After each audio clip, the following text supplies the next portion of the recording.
Mau kuliah di Universitas Negeri Yogyakarta, tapi takut persaingannya ketat? Tenang, ada beberapa jurusan di UNY yang memiliki peminat lebih sedikit, sehingga peluang kamu untuk lolos bisa lebih besar. Banyak siswa yang gagal nih masuk PTN bukan karena nilainya rendah, tapi karena salah strategi memilih jurusan. Nah, di video ini kita akan bahas 5 jurusan di UNY dengan tingkat persaingan lebih rendah, berdasarkan data dari daya tampung dan jumlah peminatnya. Kemudian, tingkat keketatannya lebih longgar, kemudian peluang lolos lebih besar, dan passing grade lebih rendah.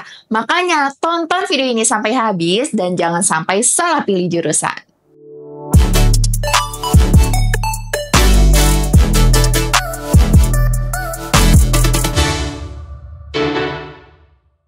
Setiap tahun, banyak siswa yang memilih jurusan favorit tanpa melihat data persaingan dan daya tampung. Akibatnya, mereka harus bersaing dengan ribuan peserta lainnya dan kesempatan lolos jadi semakin kecil. Padahal, ada beberapa jurusan di UNY yang memiliki persaingan lebih rendah, tetapi tetap memiliki prospek kerja yang bagus. Jangan sampai kamu kehilangan peluang emas hanya karena kurang riset dalam memilih jurusan. Jurusan yang pertama, Pendidikan Seni Kerajinan dengan daya tampung 24, peminat 56, rasio keketatan 1:2, dan passing grade 2%. Prospek karir, guru seni rupa, desainer kria, pengrajin profesional. Jurusan kedua ada Pendidikan Bahasa Prancis dengan daya tampung 24, peminat 54, rasio keketatan 1:2, dan passing grade 2%.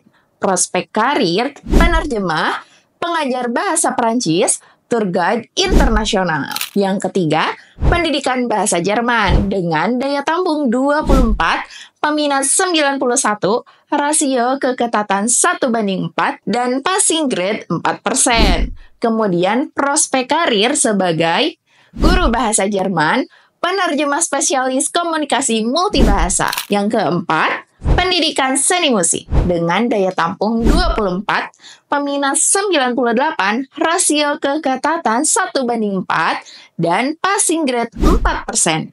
Prospek karir yaitu sebagai musisi profesional, guru seni musik, dan komposer. Nah, yang kelima, Pendidikan Seni Rupa dengan daya tampung 24, peminat 126, rasio keketatan 1:5, passing grade 5% dengan prospek karir seniman, desainer visual, dan ilustrator. Nah, teman-teman, kesimpulannya, semakin kecil rasio keketatannya, semakin besar juga peluang kamu diterima. Nah, ini beberapa strategi memilih jurusan dengan peluang lebih besar. Nah, yang pertama, kamu harus cek daya tampung dan jumlah peminat.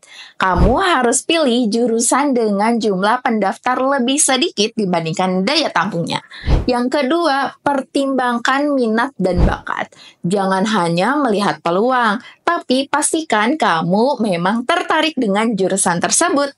Nah, yang ketiga, manfaatkan jurusan alternatif. Jika jurusan favorit kamu terlalu ketat, cari jurusan lain dengan bidang serupa tapi persaingannya lebih ringan ya. Nah, yang keempat, gunakan data untuk mengukur peluang.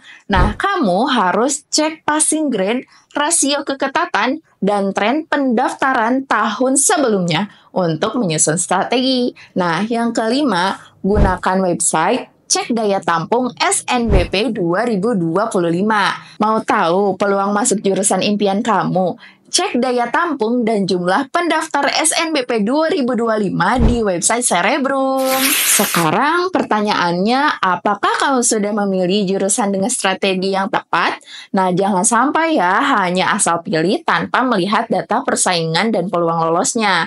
Nah, cek peluang masuk SNBP 2025 sekarang di website Cerebrum ya. Nah, di sana kamu bisa lihat Pertama, daya tampung SNBP per jurusan, kemudian jumlah pendaftar tahun lalu, kemudian peluang masuk ke PTN favorit kamu. Kamu mau lebih siap menghadapi SNBP dan SNBT 2025?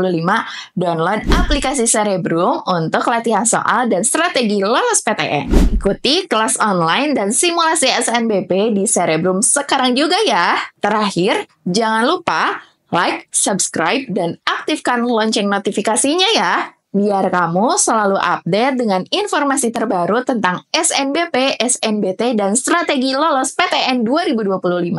Semoga sukses dan sampai jumpa di kampus impianmu.